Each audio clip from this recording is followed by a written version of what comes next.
여호수아서에서도 이 돌의 역사를 통해 예수님을 발견하게 되는데 참 즐겁지요. 뭐냐? 말씀 안에 있는 자들의 언약의 증표인 이 돌과 같이 예수님 안에 있는 자들이 예수 안에 있을 때에 축복과 저주 안에 놓이게 되고 그 돌을 의지하는 자, 그 돌의 약속 안에 거하는 자들이 전부 다 축복의 대상이 된다는 것을 가르쳐 줍니다. 안녕하세요. 저희는 비바이컴의 은진쌤. 성우쌤입니다. 반갑습니다. 선생님, 네. 이제 드디어 여호수아 마지막 이야기예요. 네, 드디어 끝납니다. 네, 그래서 여호수아가 사람들 모아서 할 말이 있다고 그런 이야기를 들었어요. 네. 도대체 어떤 이야기를 할지 너무 궁금해요. 네, 우리가 여호수아의 마지막 고별 설교를 아마 23장과 24장에 걸쳐서 다루게 될 텐데 오늘은 저희가 성경을 좀 펼쳐보시고 그 내용들을 따라서 같이 본다면 좀 도움이 될 것 같습니다. 네, 여호수아서 23장에 이제 여호수아가 마지막 고별 설교를 하면서 그의 가르침들을 장로들 또는 지도자들을 불러다가 진행을 합니다. 그래서 23장 2절에 보면 이제 많은 사람들을 불러다가 자기의 이제 죽음을 준비하면서 가르침을 주는데 고별 설교에 나타나는 내용 중에 여호수아는 이런 얘기를 합니다. 3절에 보면 지금까지 하나님이 행하신 일들을 너희가 다 보았다. 그리고 하나님이 우리를 싸우셨다는 사실들을 너희가 알기를 바란다. 그러면서 4절에 보면 지파를 나눠주며 땅을 나눠줬지만 너희가 나누어 받는 이 축복의 땅들은 사실은 하나님이 주신 축복의 결과이고 하나님의 약속의 성취다라는 것을 말해줍니다. 그리고 이러한 축복 안에 있기 위해서 너희가 지켜야 할 것이 있는데 그것이 뭐냐면 6절에 보면 모세의 율법, 곧 하나님의 율법을 잘 지켜라. 7절에 보면 이방신들, 곧 우상을 섬기는 일을 멈춰야 한다. 그것이 승리의 조건이고 축복의 조건이고 이스라엘 백성들에게 주어주시는 하나님의 놀라운 축복들을 유지하는 방법이다라고 얘기해 줍니다. 더 나아가서 여호수아는 그 지도자들에게 8절에 보면 하나님 앞에 가까이 가라. 너희가 받는 축복을 유지하기 위해서는 8절에 보면 하나님을 가까이 해서 그 주시는 축복들을 잘 받고 9절에 보면 너희의 대적자들이 이기며 10절에 보면 한 사람이 1000명을 쫓아내는 것 같은 능력의 역사가 하나님을 가까이 할 때 나타나니까 11절에 보면 너희는 여호와를 더욱더 사랑하고 그분 안에 거하라 라고 가르침을 줍니다. 그리고 금지 조건으로 이제 12절에 보면 이스라엘이 지켜야 되는 중요한 일을 하나 가르치는데 그게 뭐냐면 다른 민족들과 결혼하지 마라 라고 이야기해 줍니다. 근데 단순히 이것은 결혼의 문제를 금하는 것이 아닙니다.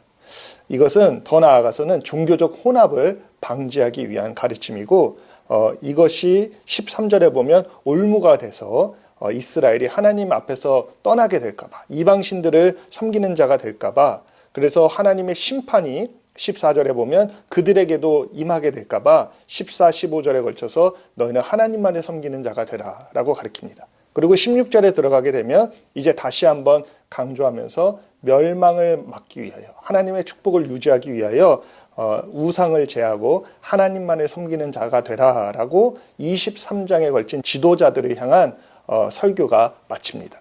그리고 이제 24장으로 넘어갑니다. 24장에 넘어가게 되면 특이한 점은 1절에 보면 23장에서는 지도자들과 두령들을 위한 설교였다면 24장의 설교는 모든 이스라엘 지파와 그 다음에 그 지도자들을 포함한 가르침이라는 겁니다.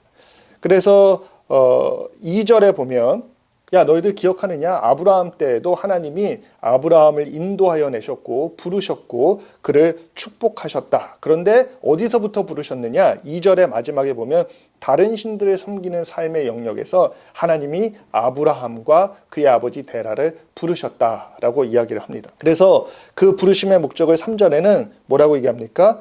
이끌어내어 그의 씨를 번성하게 하려고 라는 표현을 통해서 그들을 부르신 목적, 아브라함을 부르신 목적이 그들의 죄의 삶에서부터 끌어내시고 그 후에 그들에게 축복하시기 위하여 그들을 부르셨다라고 얘기해 줍니다.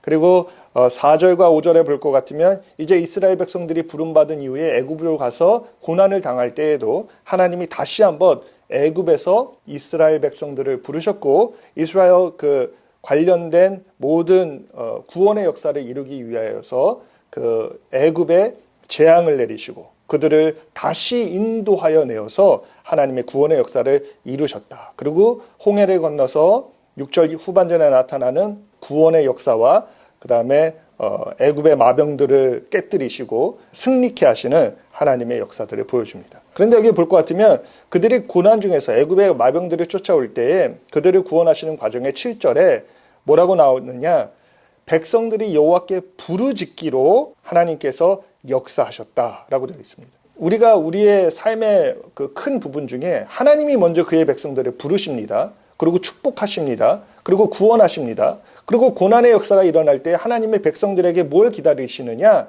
바로 부르짖음을 기다리고 계십니다. 백성들이 하나님을 향하여 부르짖을 때 하나님이 또다시 역사하셔서 또 다른 하나님의 축복과 구원의 일들을 이루시는 것을 보여주고 있습니다.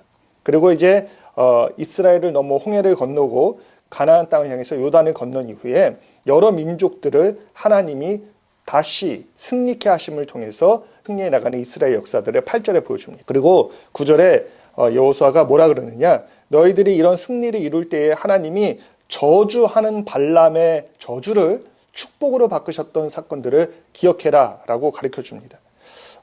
그런데 여기 하나 기억해야 되는 건 이 발람의 사건을 다시 명시하는 이유 중에 하나가 뭐냐면 23장에 얘기했던 다른 민족과 혼합하여 결혼하지 말라라는 부분들을 생각나게 합니다. 부올의 사건이라고 얘기하는 발람의 사건에서 이스라엘 백성들이 모압왕 발락에 또는 발람이 발락에게 이야기해 줬던 꾀를 통하여서 이스라엘이 바알에게 우상 숭배하고 또 음행하는 사건들이 벌어집니다. 근데 그 음행의 사건들이 기억나게 함으로써 뭐라 그러느냐, 너희에게 저주가 임했던 그 사건을 기억해라. 하나님이 축복도 주시지만 저주도 주실 수 있는 분이기 때문에 너희는 그러한 길로 다시 가지 말라라는 권면으로 볼 수 있습니다. 그리고 11절부터 보면 이제 하나님이 가나안 땅을 정벌하실 때 너희들이 행한 게 아니다. 하나님이 행하셨고 하나님이 승리하셨고 하나님이 먼저 가셨다라는 걸 보여주면서 12절에 보면 왕벌을 너희 앞에 보내어 아모리 족속의 왕들도 이기셨다. 그러니까 군대가 진행할 때 앞에 벌들이 먼저 가니까 그 어떤 대적자들도 자기들의 직접적인 손이 임하기 전에 하나님이 심판하시는 것을 통하여 먼저 멸망케 하고 이스라엘은 하나님의 역사에 동참하는 것을 통한 승리를 보았다라고 가르쳐주고 있습니다. 그러기에 여기 보면 13절에 하나님의 축복이 명시되는데 심지도 않은 것을 거둡니다. 싸우지도 않은 땅들을 얻습니다. 건설하지도 않았던 성읍들이 이스라엘의 것이 됩니다. 이것이 바로 하나님의 축복입니다. 우리가 살아가면서 하나님 축복이 뭐냐? 그것은 아웅다웅 사는 데에 있는 것이 아니라 하나님이 베푸시는 그 은혜들을 바라볼 때 생각하지도 못했던 하나님의 놀라운 그 선물들을 받으면서 감사하는 것. 우리가 신약적인 표현으로는 은혜의 선물들, 은혜 안에 거하는 것. 그것이 바로 하나님 백성들의 참 기쁨이다라는 것을 가르쳐 줍니다. 그러면서 14절에 이제 그런 하나님의 역사와 축복을 받았으면 한 가지만 해라. 그게 뭐냐면 우상을 제하고 하나님만 섬겨라. 여호수아는 15절에 유명한 말을 하죠. 나와 내 가족은 온전히 여호와를 섬기겠다. 그런데 너희들도 선택해라. 그랬더니 23장에는 없었던 반응이 이제 24장 16절 이후에 등장하는데 백성들의 대답이 나옵니다. 16절에 백성들이 대답합니다. 우리도 우상을 섬기지 않고 그들을 제하고 오직 하나님만 섬기겠습니다. 그런데 17절에요. 이런 얘기를 합니다.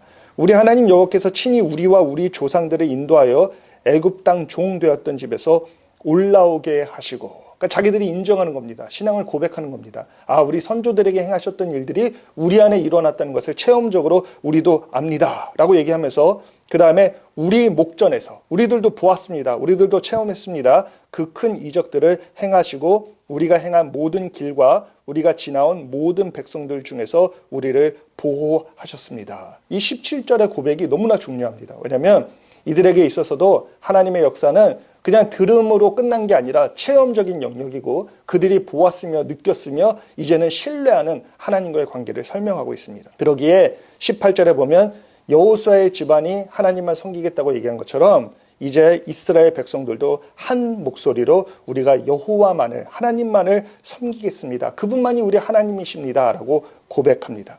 그런데 이 여호수아가 조금 더 조심케 하기 위하여 이런 가르침을 줍니다. 19절에 보면 하나님은 질투하시는 하나님이요 거룩하신 하나님이시니 너희가 혹시 잘못할 수 있다. 그때 기억해라. 너희가 받은 축복이 저주로 변할 수 있다. 그러니까 온전히 하나님만을 섬기는데 집중해야 된다. 저주가 임하지 않도록 하나님의 은혜 안에 거하는 자들이 되라라고 가르쳐 줍니다. 그때 23절에 그것을 위하여 뭐라 그럽니까? 우상들을 제하라. 하나님만을 섬겨라. 너희 마음속에 있는 거짓된 신들을 제하여라 라고 얘기합니다. 우리가 우상, 아이로이라고 얘기하는 것은 우리가 바라는 희망을 우리가 원하는 모양으로 빚어낸 것, 이것이 우상입니다. 우상은 여러 가지가 될 수 있습니다. 건강을 추구하는 것에 대한 우상, 그 다음에 물질을 추구하는 것에 대한 우상, 눈에 좋은 것, 우리가 육신으로 바라는 것들을 추구하는 우상들이 나타날 수 있습니다. 우리가 그 연예인들을 얘기할 때 아이로이라고 얘기를 하잖아요. 근데 그 아이로이라는 것 자체도 어떻게 보면 우상이거든요. 내 눈에 좋은 것, 내 마음을 움직이게 하는 것, 우리가 우리의 즐거움을 위하여 추구하는 것이 우상이 될 수 있습니다. 그런데 그것을 제하할 때에 하나님만에 집중할 때에 우리는 하나님의 축복 안에 들어갑니다. 그러기에 24절에 그 여호수아의 권면을 들은 백성들도 뭐라고 얘기합니까? 우리가 우리 하나님 여호와를 섬기고 그 목소리를 우리가 듣겠습니다. 그분의 말씀 안에 살겠습니다. 그분의 율례 안에 살겠습니다. 그리고 여호수아와 그 백성들이 세겜에서 돌을 세워 그들의 믿음에 대한 약속을 이제 증표로 삼습니다. 우리가 근데 27절에 보면요, 여호수아가 이런 얘기를 합니다. 모든 백성에게 이르되 보라, 이 돌이 우리에게 증거가 되리니 이는 여호와께서 우리에게 하신 모든 말씀을 이 돌이 들었습니다. 돌이 듣는다는 표현이 뭘까요? 돌이 의인화된 것도 아닌데 그런 표현을 씁니다. 그런즉 너희가 너희의 하나님을 부인하지 못하도록 씁니다. 로마서 9장 33절과 또 연결되는 베드로전서에 보면 이 돌에 대한 그를 믿노라라는 돌이 산돌에 연결되어서 그리스도 예수께서 그 산돌 되시는 것을 얘기하고, 또 복음서에서는 반석 되시는 주님 또는 모퉁이 돌 되시는 주님에 대한 이야기를 통해서 우리 예수님이 율법에 거치는 자들에게는 심판의 돌로, 또 믿음 안에 거하는 자들에게는 반석의 돌로 축복과 저주의 중심 되시는 주님을 보여줍니다. 여호수아서에서도 이 돌의 역사를 통하여 예수님을 발견하게 되는데 참 즐겁지요. 뭐냐? 말씀 안에 있는 자들의 언약의 증표인 이 돌과 같이 예수님 안에 있는 자들이 예수 안에 있을 때에 축복과 저주 안에 놓이게 되고, 그 돌을 의지하는 자, 그 돌의 약속 안에 거하는 자들이 전부 다 축복의 대상이 된다는 것을 가르쳐 줍니다.